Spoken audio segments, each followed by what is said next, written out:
Welcome to an episode of the award-winning podcast Art Insiders New York. My name is Anders Holst. The theme of the podcast is New York, with a focus on behind-the-scenes conversations with fascinating people who are making an impact in the world of art, design and architecture.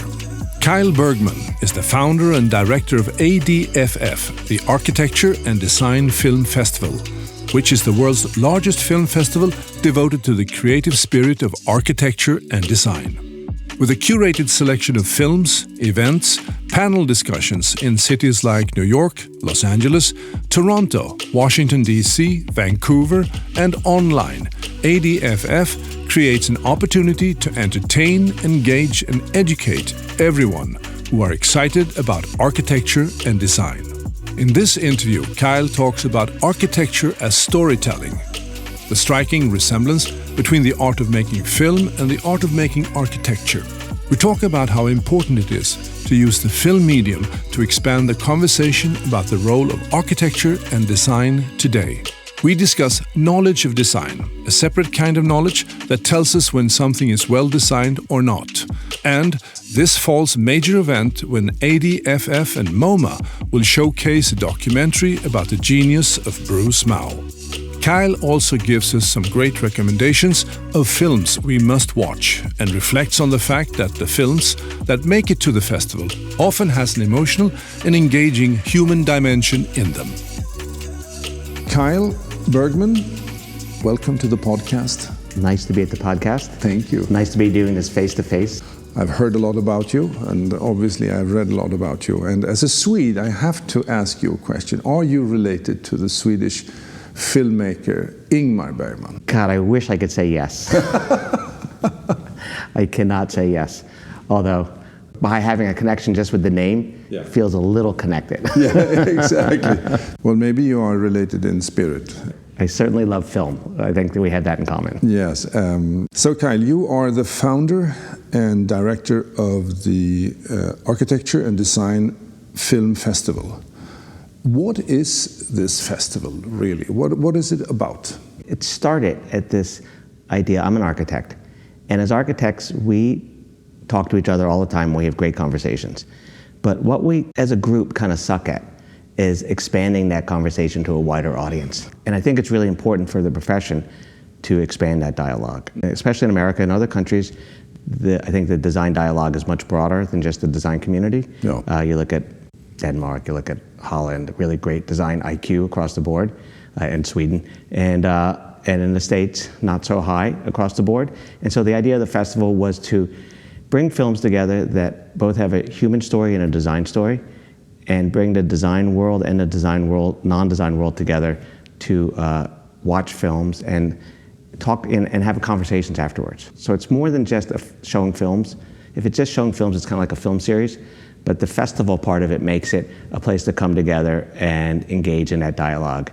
And that's actually as important as seeing the films. So how did it start? Was it that you got this epiphany one day when you woke up and said, now I'm going to start a film festival? Or did it come in different steps? In about 2000, I had a publishing company, and I had been thinking about what the next steps were. We were thinking about selling that soon, and I love film. I'm a visual learner, not necessarily a reader, and I love film. And I started thinking about it, and I really was digesting it for 7 or 8 years, and just kind of tumbling around. Are there enough films? What is this? How do you do a film festival? And finally, it was 2008, and it was time to be. It was either do it or forget about it. And then the economy kind of crapped out, and so I was like, oh no. So I went up in 2009. We did our first version of the festival in Vermont, in a small town, and it had 2 theaters. We attracted like 1,000 people from all over Boston and New England and Montreal, and it turned out to be a blessing that I didn't start in New York the first year. Under the bright lights of New York, I was able to work out some of the kinks of it up in Vermont, and so that was the genesis of the whole thing. So architecture and design, why is that important, the two of them? Why couldn't it be only architecture or only design? How do you look at these two together or separate? So the architect part comes because I'm an architect, and it's really my driving focus and interest. But design is also just as important, and it allows it to be as broad as possible. We have films on graphic design and product design and anything connected design, urban design. And so design allows it to be open to everything. So we kind of stay away from art, which is an interesting topic also, but we keep more towards design. I see. So where is your heart then? My heart is in architecture, so it skews a little bit more architecture than design, but the design part is just as important. And really, the world makes us go into little silos, like academia does that, and the other parts of the world makes it break up into these different, you're a landscape architect or a structural engineer or a graphic designer. Yeah. And it's the creative process of design crosses all those boundaries, and that's the kind of more interesting part. Yeah. So when you look back to when you started the film festival, how has it changed over the years? There are more and more films being made about architecture and design. Actually, there's more and more documentaries. When we first started, I never talked about the word documentaries because it had not a dirty word, but it was like a boring word in a lot of communities, and so we never ever used the word documentaries. Now it's less like, now it's the hip word. Now we're kind of like right in the sweet spot. And so I think this idea of seeing documentaries has become more popular at the moment. I also think, though, that there's been a democratization of filmmaking over the last 15 or 20 years with the price of equipment coming down and the editing of equipment coming down.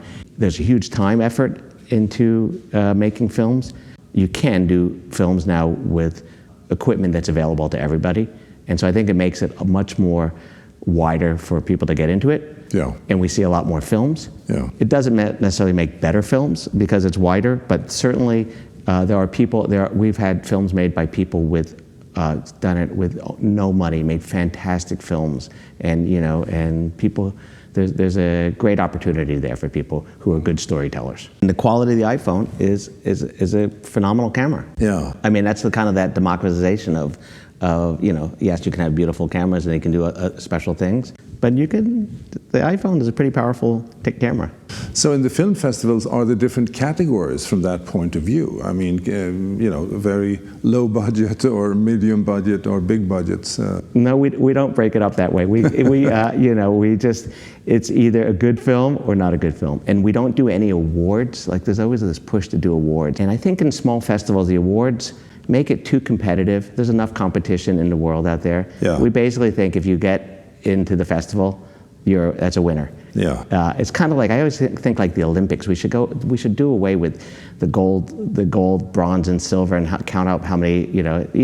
Maybe you get a gold award if you break a world record or something like that. But this idea of making it so nationalistic and by counting the awards, I think it takes some of the joy out of it. Yeah. Isn't there also an exponential growth in ways of showing documentaries, that before you had the distribution aspect of it, now you can stream it on numbers of platforms? I think that helps get it out there, but I think being able to see everything everywhere is also a challenge. So in a sense, what we're doing is we're curating, because we look at 350 or more films a year, and we're taking that down to 15 to 20 films. And so it allows you to come to the festival either on our digital platform or at the festival and say, okay, well, these have been, maybe we don't like them or not like them, but they've been curated in a certain way. And so I think that's helpful. It's kind of like, you live in New York, you go to a lot of restaurants all the time, and some of them are crappy and some of them are good, and and then when your friends come into town, you only take them to the good ones. So you've curated all those crappy restaurants out of the way. Yeah, that's true.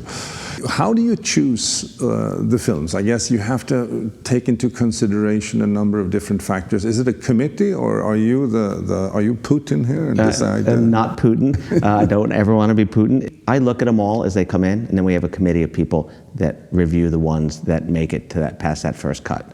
What we're looking, our sweet spot is films that have both a design story and a human story. And I came to that kind of idea. So in 2003, there was a film called My Architect by Nathaniel Kahn, and it was nominated for an Oscar and a documentary. And so as architects and designers, we liked it because it was a story of Lou Kahn. And it was just like, oh my God, this is a crazy story. But the bigger audience looked at it, and it was a son's search for his father. It didn't matter if you knew anything or cared anything about architecture or Lou Kahn. It was an engaging story about, this kind of tragic and wonderful like opportunity this kid had, Nathaniel Kahn. And so I realized that that's the sweet spot. We want to find films that have a design story and a human story. So when we're programming, that's really important for us. There are a lot of films that come in that have an interesting content, but it's a little boring in that perspective, and maybe that's better for like the AIA to show, or something that's just focused purely on architects, or something that's more narrowly defined, but we're looking for broader films. I see. So it's not a question of balancing the artsy stuff and the commercial stuff, just to make one distinction there, but it's more like the human story that helps communicate the message of the movie. That's our sweet spot. Yeah. And also when you do a festival, it's like throwing a dinner party. I mean, you want to have a little spicy, some sweet stuff, something vegetarian, something like, just greasy, and so you want a little bit of something for everyone in an ideal festival. Yeah. And it doesn't always work out that way, but sometimes, we get certain, or sometimes like we'll get a certain year where we get 3 or 4 films on brutalism.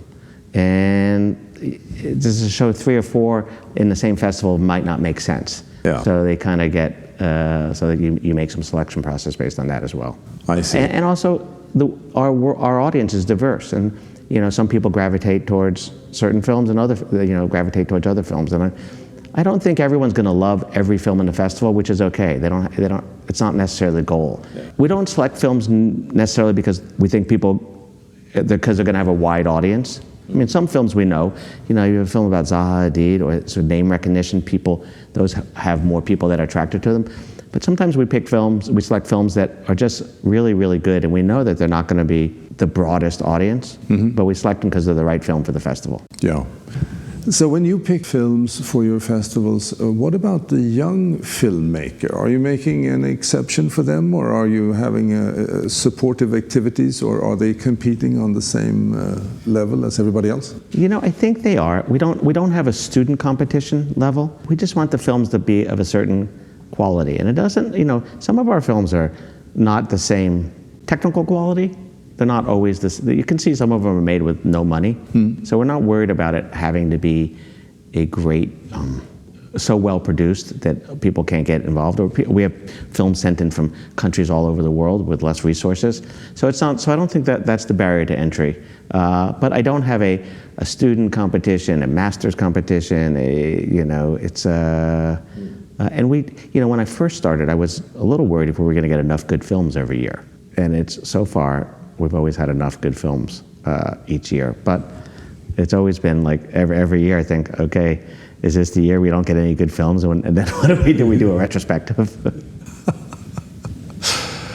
But you said so the number has increased every year. All the cool kids now are doing documentaries before they weren't. Yeah. Exactly. So it's great for us.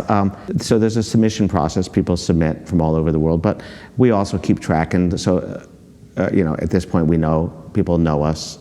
We hear that films are being made on certain things, and we're always like, is that done yet? How's that going? We'd love to see it. And so there's people tracking with the festival, and we track with filmmakers as they're in the process, because it takes anywhere from 2 years to 12 years to make these films. I mean, people put so much time and effort into them. Oh. So they're not like, they don't just like get spit out like a newspaper article. For our listeners then, let's talk about your program for 2021 and 22. So it's a dicey year to be doing any kind of live events, and so things have been shifting and changing. And typically we do like we kick off the season with a 5-day event here in New York, but this year it's going to be very different. We're going to start off with some single screenings in Toronto in November. At TIFF. Normally we do a festival up in Toronto, the TIFF Light Bell, but we're going to just do 3 nights, 1 film a night, and then we're going to move to Vancouver. And actually BC is doing really great with the pandemic, so we're going to do a full festival in Vancouver, which is very exciting. And one of the reasons why we're pulled back on the festivals is I think people will come to the theaters. That's not the problem at this point, but in New York or in Toronto, we wouldn't have the bar and the cafe open. And we wouldn't be able to get as many people in the theaters, so it would just lose some of that energy and vibe. And so, like I was saying before, part of the festival is not just seeing the films, because now we know that we can see them at home, but we want to see them together. I think people come to a festival, film festival, to sit next to people, to enjoy it together. So we're going to be in Vancouver, and then we are do the online festival for all of US and Canada from November 17th through December 3rd. And that's an opportunity we'll have 15 film programs, and all with Q&As that are pre-recorded. And so people will be able to watch anytime, anywhere. And it's like, and then we'll bring the festival to DC in January at the National Building Museum. And then we're going to do a special little series of films in Cairo, Egypt at the end of January. Wow. We were invited to curate some films for a new film festival that's happening there called Film My Design. And so we're going to bring 6 or 7 films there and some speakers. And it's a small festival, but it's pretty fun. We've done them before. Like we've done some in Bulgaria, we've done them in Mexico, we've done them in Colombia, Greece. So sometimes we do the whole festival, and sometimes we do parts of the festival elsewhere. That's interesting. So for some of the people who are listening to this, maybe they say, hey, why don't you do one in Denmark or Sweden or England? Would you be open to that? Sure, except Denmark, so we work closely with, there's a lot of different architectural design film festivals around the world, and we all know each other pretty well. So Copenhagen has a great one called Copenhagen Architectural Festival. Rotterdam has a great one. Lisbon has a nice one. There was one in Lund. In Sweden, so they creep up, but they pop up all over the world. Korea has one, and we all know each other. It's a small world, so I would never go to like Holland to do one. I would call my friend Jord and say, okay, there's one to do over in Amsterdam. You should go do that. But maybe you could do it from your perspective, Yeah, you could, but we all curate it differently, truthfully. Each of the festivals, we all know each other, and there's certain films that get picked up in a lot of the festivals, and some of them, like different curators like different films and are attracted to different films.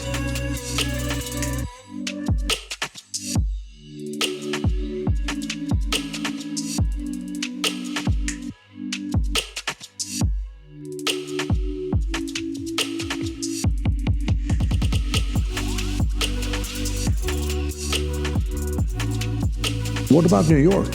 Unfortunately, the festival's not happening. There's going to be a couple screenings, November 17th, 18th, and 19th. We're going to do them actually in Long Island City.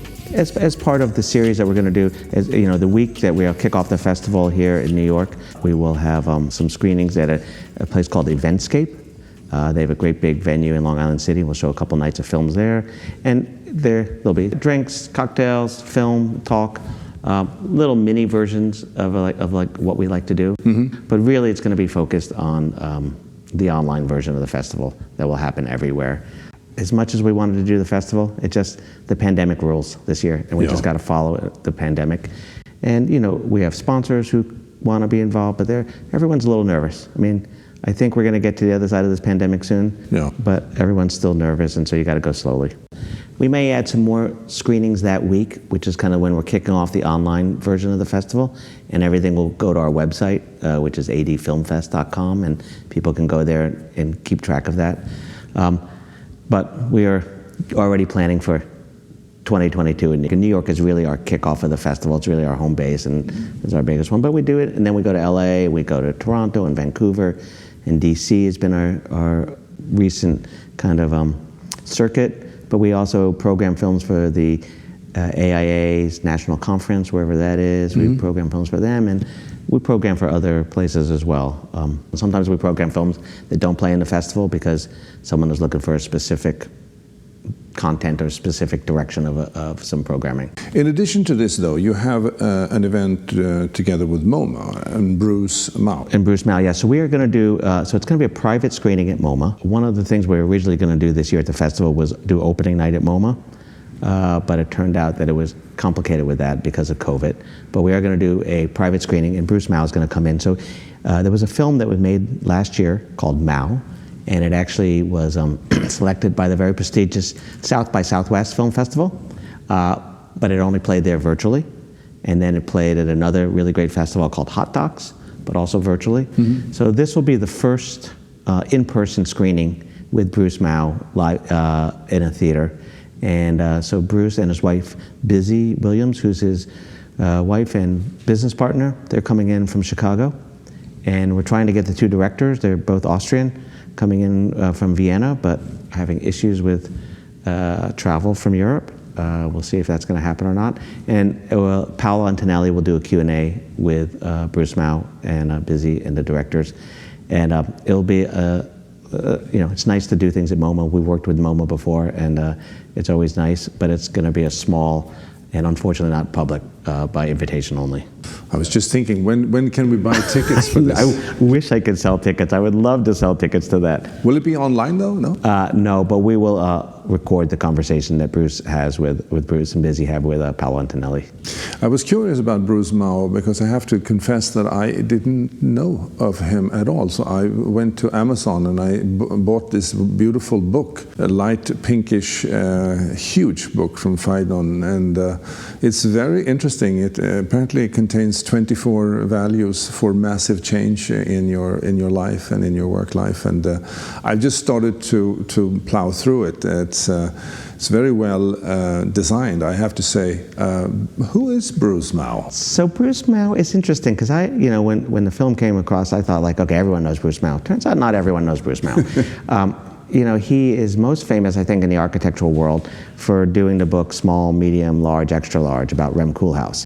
And not only was it a great book, but it was really kind of a game changer in book design. They did something completely different. And he's done a number of great books since then. He actually has a new book on that he worked with David Rockwell that just came out. So he's known as a graphic designer, but he's also, he's really a bigger thinker than that. After we selected the film and looking at this, I think why he's not as well known is because he's not pigeonholed into certain things. He's not just a graphic designer. He did this great exhibit called Massive Change. He's done work with Mecca. Mecca hired him to rethink human traffic for when people come to the Hajj, about, how does that flow? I mean, he's worked with the country of Guatemala, wanted to think about rebranding the country. Because if you think Guatemala is bad water, I mean, and so he had this, it didn't get accepted, but he had this great thing changing it to Guatemala, which is much more has love in there and is a much different kind of way to think about it. So he works kind of on this big scale, and his background is fascinating. He comes from a very rural mining town in central Canada, kind of in American landscape, probably you find towns like that in West Virginia. Had never did anything about design, didn't grow up with any design, anything. His first time was, he went to Toronto, which was only 5 hours away, was when he was going to college, and he'd never been there before. And he comes from this very undesigned kind of background and just launches into this, and he goes to school, and he starts doing it, and he realizes that school's not the way he learns, and he does these other things, and he becomes this driven, hardworking, really design guru. And one of the things I love about Bruce Mau is he's very optimistic and very human and very positive. He's got this sweet spot about people in the world, and the film shows all that whole story. It's a fantastic film. It is the kind of film that's going to get a theatrical. Not all our films get a theatrical release, but I imagine this film at some point will get a theatrical release, which means that it's going to get to a broader audience. I think it's really a positive film. It's not. He's not Pollyanna, although some people think of it as that. I think Bruce is very realistic, but also optimistic. Next year then, 2022, what can we say about that? What can we look forward to? So next year we'll be back in Chelsea at our typical theater. Where are you normally? We're normally at Chelsea at Sinopolis on 23rd and 8th Avenue, and typically we do opening night at SVA Theater, which is also there, but it depends on the year and the venue. And we'll be back for a full selection of New York, LA, we're assuming pandemic willing, everything's pandemic willing, but back for a full-on festival. And I think also this spring and summer we'll do some one-off screenings. We'll do some outdoor screenings. We've become very good at now doing kind of non-traditional screenings and also the screenings online. And I think there's pros and cons with our pivot that we did last year to online. Turns out that we ended up with, normally we get about 22 to 24,000 people coming to see films throughout the course of the year. And when we pivoted to online, it was that same number roughly, but spread out across the country and Canada. So we never really wanted to go online with the festival because it's more fun to be in person, but the opportunity was so many more people who could get to see the films. And so going forward in the future, we'll always do both of those options for everyone. So when we talk about architecture, you mentioned you're an architect, and but are you still working as an architect? Yeah, so I don't practice that much here in the States. I do run a program where we do parks around the Pacific, but the festival, I thought it was just going to be a fun thing when I first started it, but it has consumed me. Maybe your podcast is like that, where you think, oh, this will be fun, and then all of a sudden you're spending all your time on it. Exactly.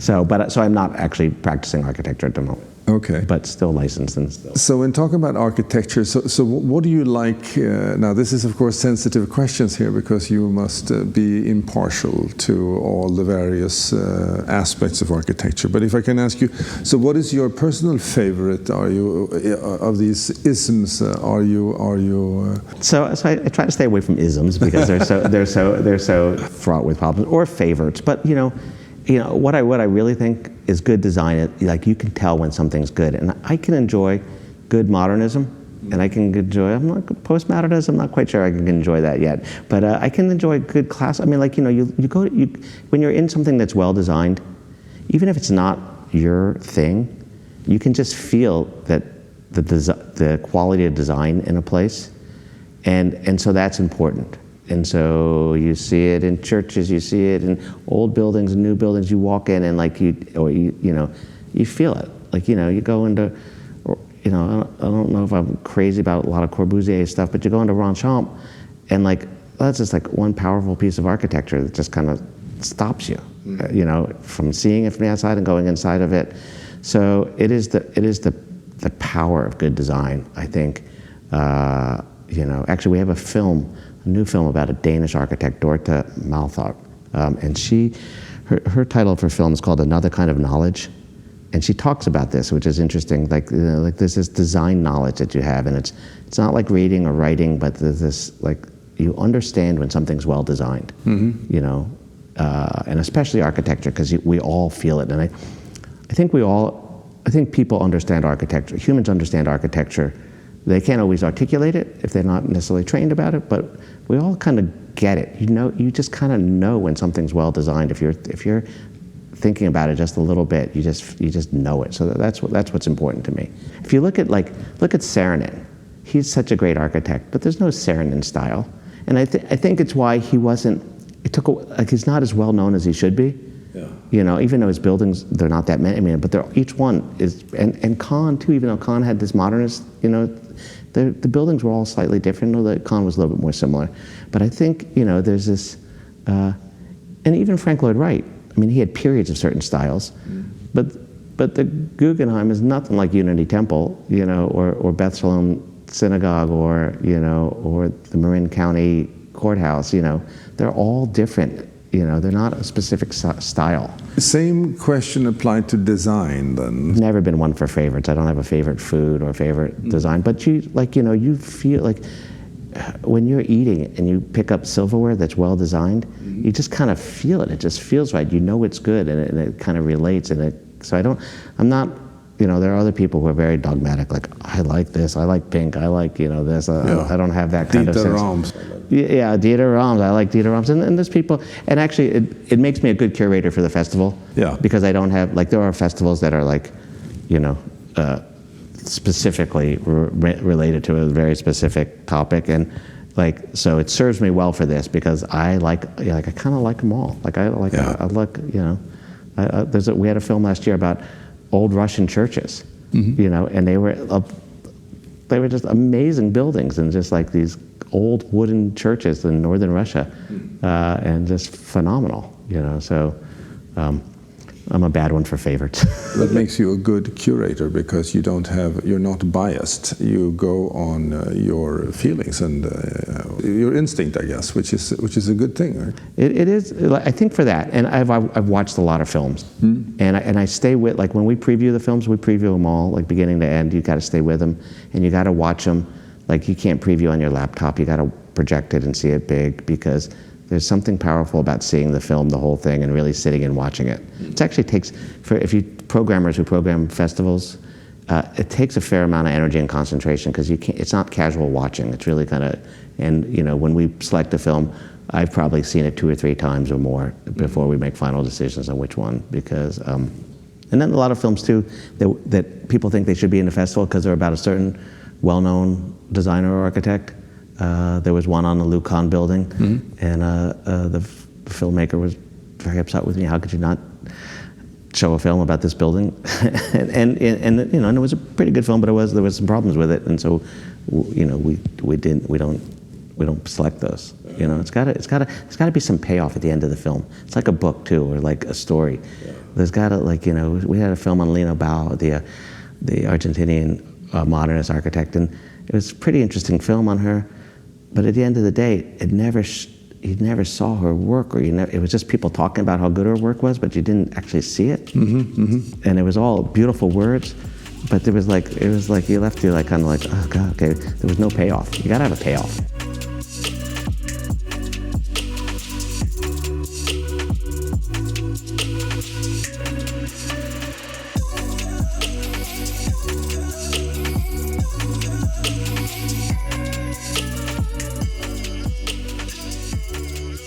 Who comes to your festivals? It's about a 50-50 mix of design professionals, just in the general category, architects, graphic designers, teachers, and then non-professionals, people, doctors and lawyers and bankers and people who are interested in architecture and design or film, are interested. So we have this, and it's always somewhere between a 60-40 split, but it's just really been consistent, a wide variety of people. And I would say there are a lot of people, design professionals, who at the end of the day, the last thing they want to do is go see a film on architecture or design.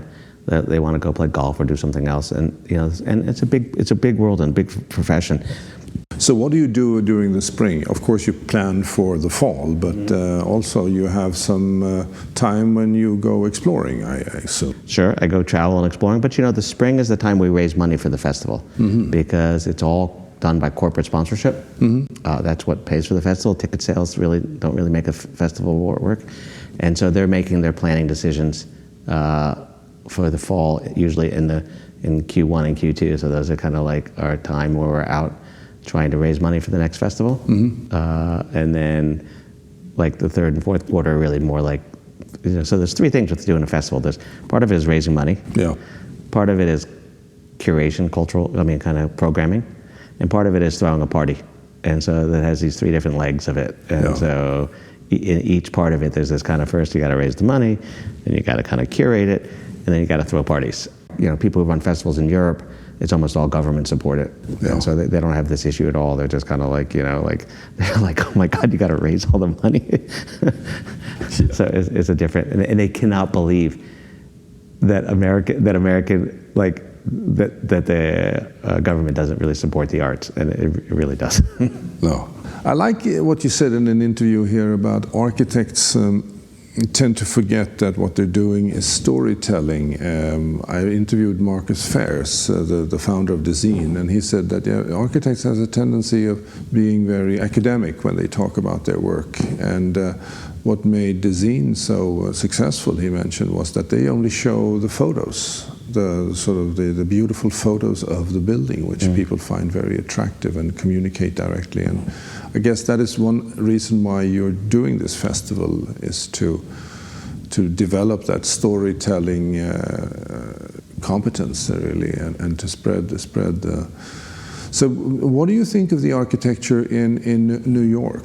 So I grew up here, so I would say architecture in New York had a lot of really poor years, I would say, from the mid-'60s up until 2000, and I think there's a big difference in 2001. I actually think the 9/11 competition engaged New York architecture, and engaged the city in architecture in a way that it hadn't been engaged in a long time before that. And since then, you see, I would say, much more passion and much more interest in architecture in New York. I mean, the High Line, the stuff around the High Line, whether you like the buildings or not, there's a design passion, and I think developers realize that design is important. And there was a lot of people early on, like I would say Gensler and Frank Gehry, who said, no, we can work with developers, they're not evil. we have to get what we want out of it. And I think New York went through a real renaissance after the discussions about what should happen at Ground Zero after 9/11.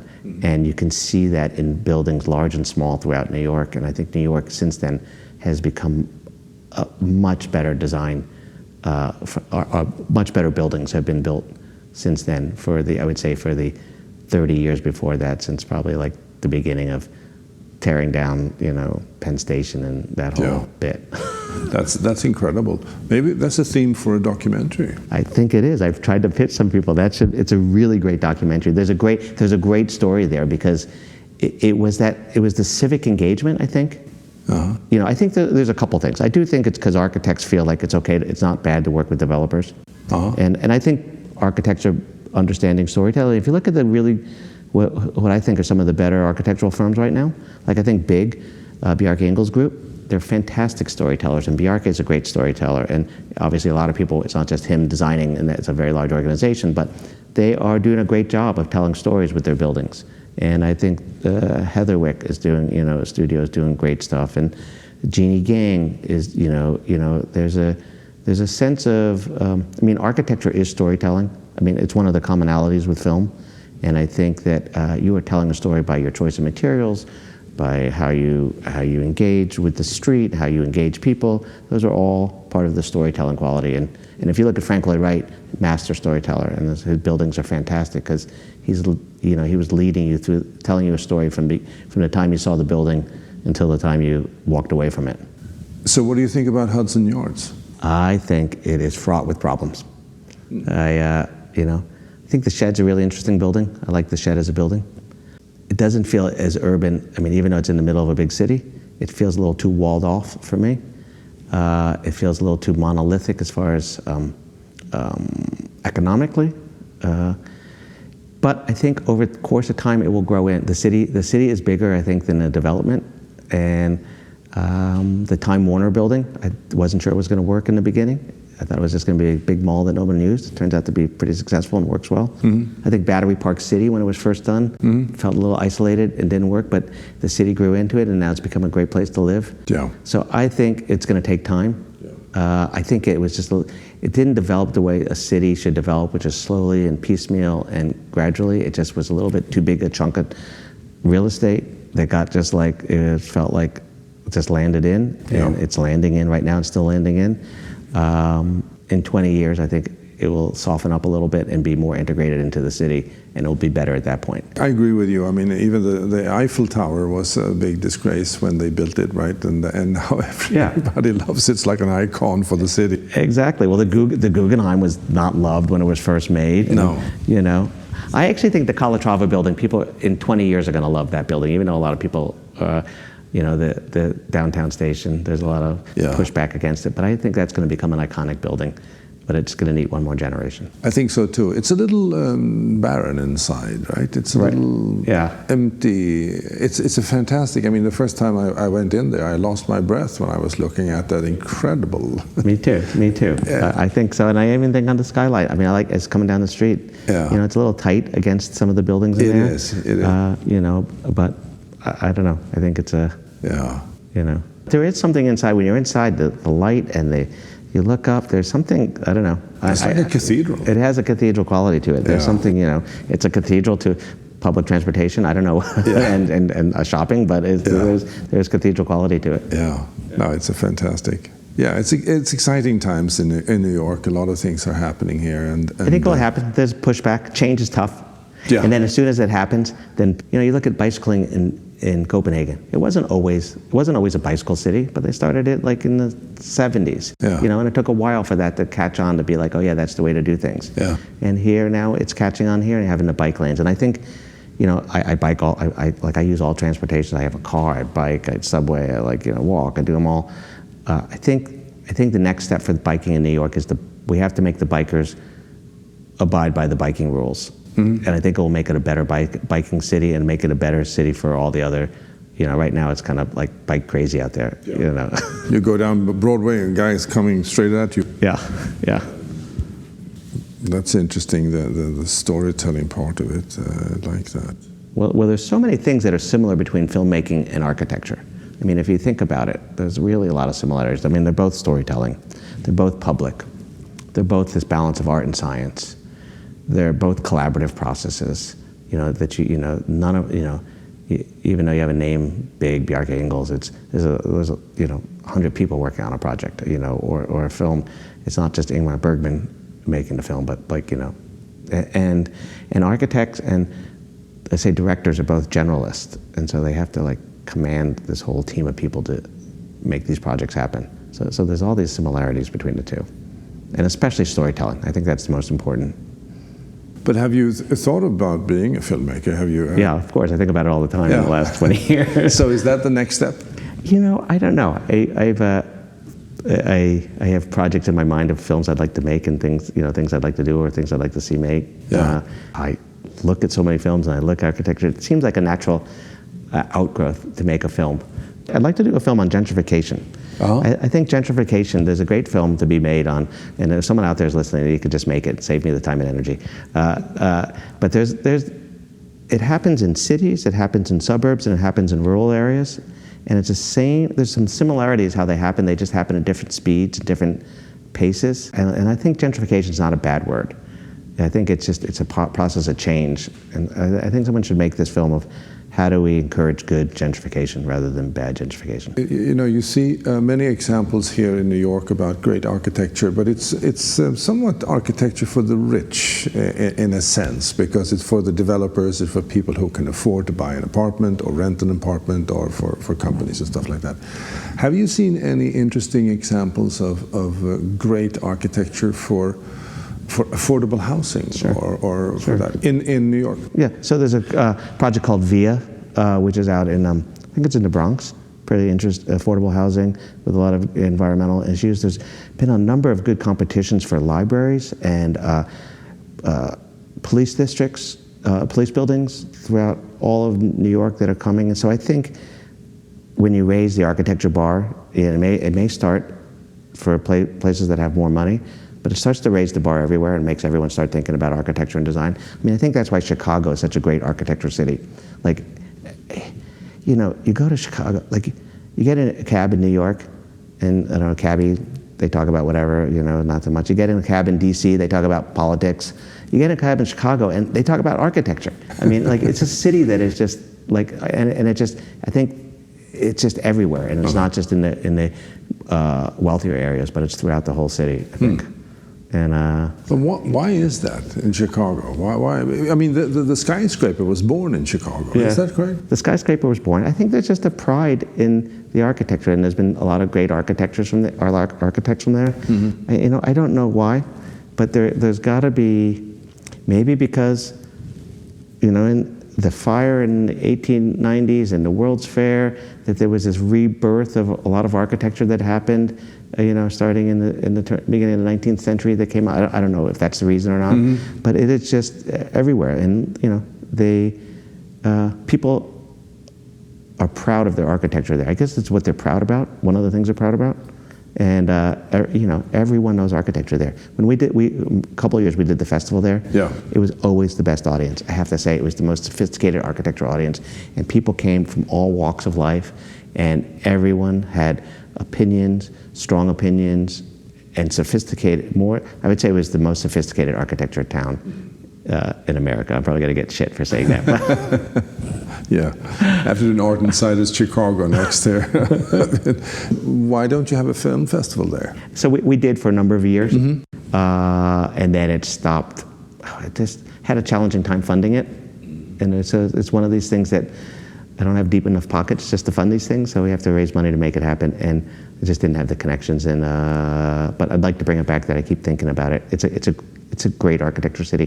People who are listening to this interview, they probably would say, so what would be 3 films that I should really watch that have moved you in one way or the other? I'll give you a couple films that I think give the spectrum of what we have to offer.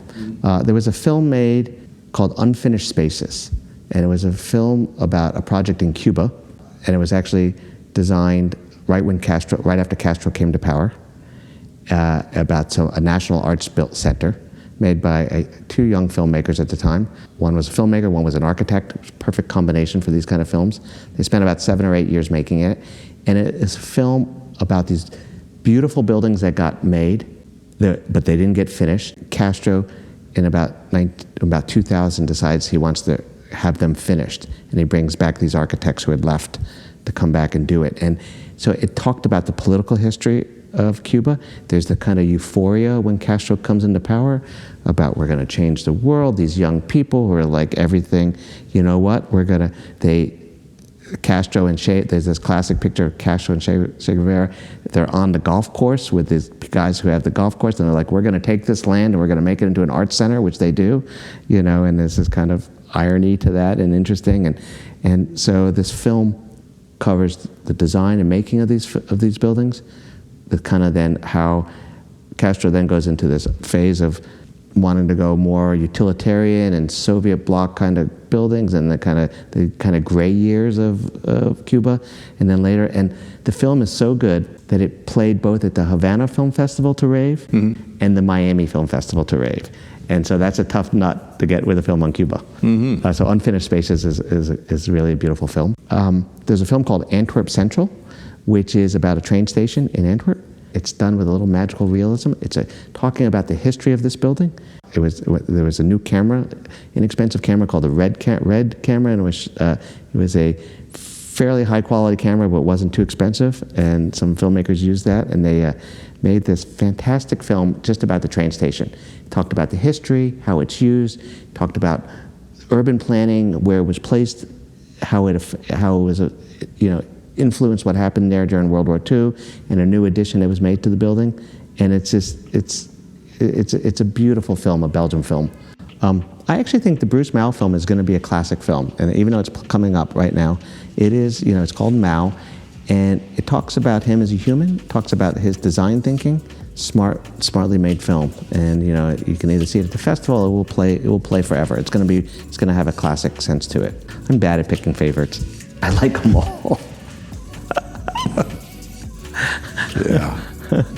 So Kyle, thank you so much for being a guest here at our Art Insiders New York podcast, and thank you so much for your important work in directing the world's largest film festival, celebrating the creative spirit that drives architecture and design, and your mission of educating, entertaining, and engaging your audience. Thank you so much for being here today, and I hope to see you soon. I hope so too. Thanks, Anders. It was really fun.